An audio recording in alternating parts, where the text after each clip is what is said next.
Puji Tuhan, saudara-saudaraku yang kekasih di dalam Tuhan, dimanapun saudara berada pada saat ini, dalam ibadah tengah minggu yang dapat kita ikuti bersama. Pada hari ini kita akan dengarkan kembali firman Tuhan, tetapi sebelumnya mari kita tundukkan kepala dan berdoa bersama-sama. Bapa kami yang ada di dalam sorga, kami bersyukur dan berterima kasih karena Tuhan, Engkau adalah Allah yang selalu menyertai, tidak pernah meninggalkan dan membiarkan kami dalam segala sesuatu yang terjadi dan kami hadapi dalam kehidupan ini. Dan kami percaya bahwa Engkau terus akan menyertai kami sampai selama-lamanya. Engkau berkati kami dengan firman-Mu yang kami dengar pada saat ini. Di dalam nama Tuhan Yesus kami berdoa dan mengucap syukur. Haleluya. Amin. Saudara, firman Tuhan pada hari ini kita akan lihat di dalam kitab Keluaran pasal yang kedua ayat 23 sampai ayat yang ke-25. Berbunyi demikian, lama sesudah itu matilah Raja Mesir. Tetapi orang Israel masih mengeluh karena perbudakan dan mereka berseru-seru. Sehingga teriak mereka minta tolong karena perbudakan itu sampai kepada Allah. Allah mendengar mereka mengerang. Lalu ia mengingat kepada perjanjiannya dengan Abraham, Ishak, dan Yakub. Puji Tuhan. Saudara, kita lihat di dalam ayat-ayat ini kehidupan dari bangsa Israel di Mesir setelah kematian daripada Yusuf. Mereka hidup pada saat itu dalam penderitaan yang begitu berat. Saudara, kalau kita lihat latar belakang dari apa yang mereka alami, saudara, maka Alkitab mengatakan dalam pasal yang pertama ayat yang ke-11, sebab itu pengawas-pengawas Rodi ditempatkan atas mereka untuk menindas mereka dengan kerja paksa. Mereka harus mendirikan bagi Firaun kota-kota perbekalan, yakni Pitom dan Raamses. Saudara, kita lihat dalam bagian ini bagaimana mereka ditindas. Saudara, mereka menjadi budak, mereka melakukan kerja paksa, dan kita melihat mereka mempunyai pekerjaan untuk membangun kota-kota di Mesir. Dan tentunya ini merupakan sebuah pekerjaan yang sangat melelahkan. Saudara, mereka bekerja dalam kesengsaraan.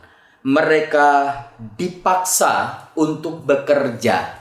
Dengan kata lain, mereka melakukan pekerjaan itu bukan dengan kasih, tetapi karena ketakutan oleh sebab para penindas yang menindas mereka.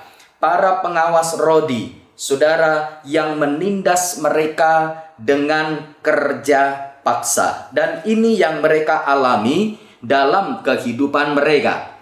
Saudara, dalam Keluaran pasal yang kelima, ayat yang ke-13 dan ayat yang ke-14, ada catatan lain yang diberikan oleh firman Allah, berkata demikian.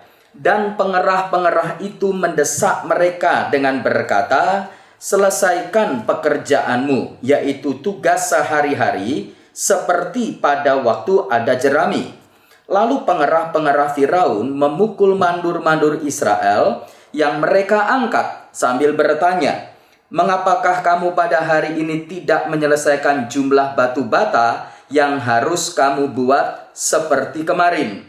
Saudara, dan seterusnya kalau kita membaca ayat-ayat berikutnya, bagaimana mereka semakin keras mereka ditindas, mereka bekerja semakin berat. Saudara, karena para pengerah, saudara, pemimpin-pemimpin yang ditugaskan untuk menindas mereka dan mereka melakukannya dalam kebencian. Sehingga hal ini memperburuk keadaan mereka. Hal ini memperberat saudara apa yang mereka hadapi pada saat itu. Tetapi kita lihat dalam Keluaran 2 ayat 23 tadi, lama sesudah itu matilah Raja Mesir, tetapi orang Israel masih mengeluh karena perbudakan dan mereka berseru-seru. Sehingga teriak mereka minta tolong karena perbudakan itu sampai kepada Allah.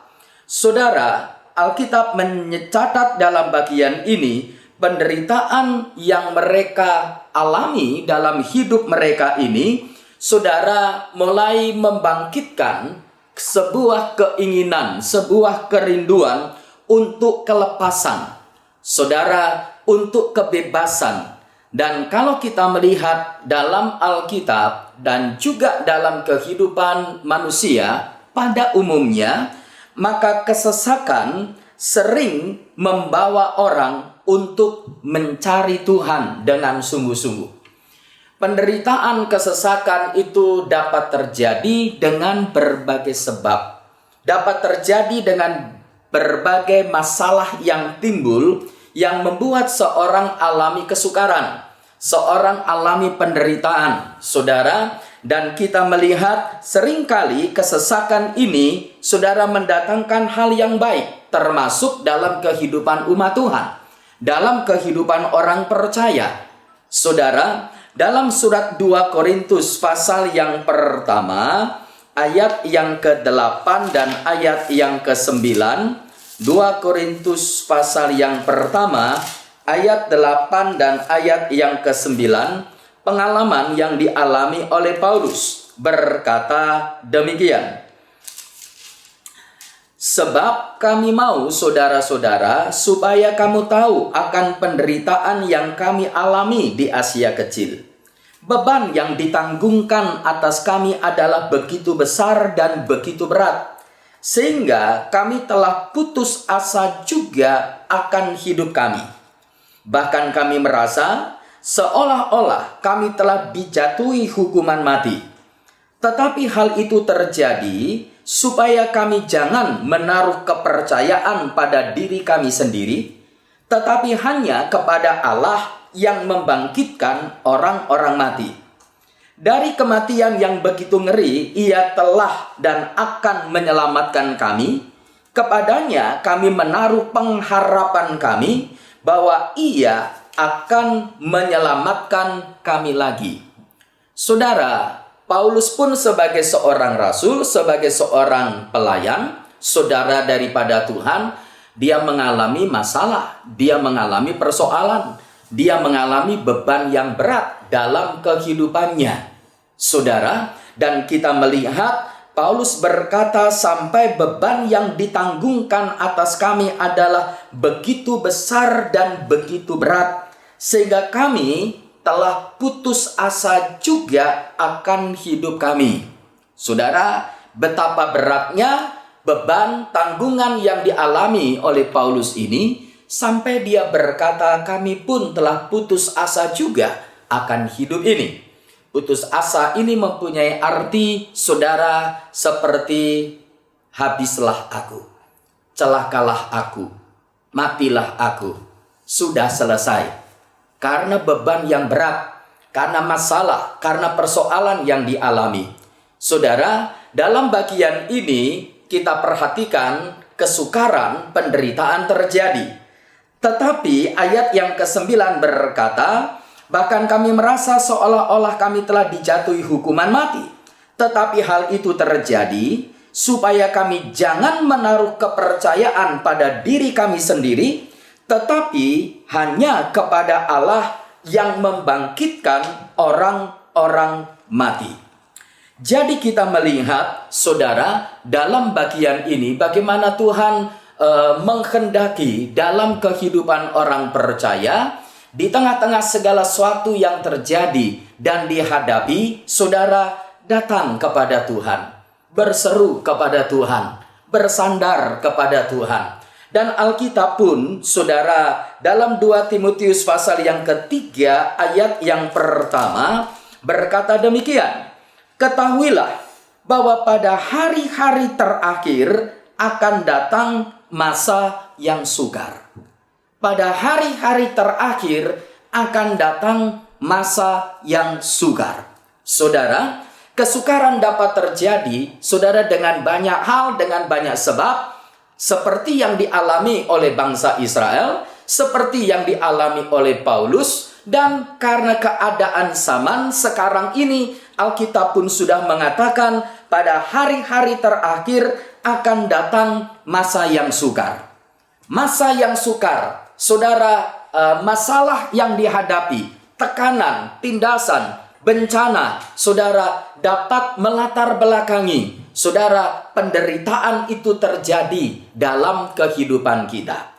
Tetapi, saudara, Alkitab mencatat sekali lagi, saudara, kalau kita alami penderitaan, kesukaran dalam hidup ini, ada nasihat yang diberikan oleh firman Tuhan. Yakobus pasal 5 ayat 13 berkata, kalau ada seorang di antara kamu yang menderita, baiklah ia berdoa. Kalau ada seorang yang bergembira, baiklah ia menyanyi. Apa yang saudara alami pada hari ini? Saudara, pada hari-hari ini, kalau menderita, berdoa kepada Tuhan. Kalau bergembira, menyanyi. Saudara, memuji Tuhan, memuliakan Dia. Saudara, Tuhan mau supaya kita menjaga persekutuan kita dengan Tuhan, menjaga hubungan kita dengan Tuhan.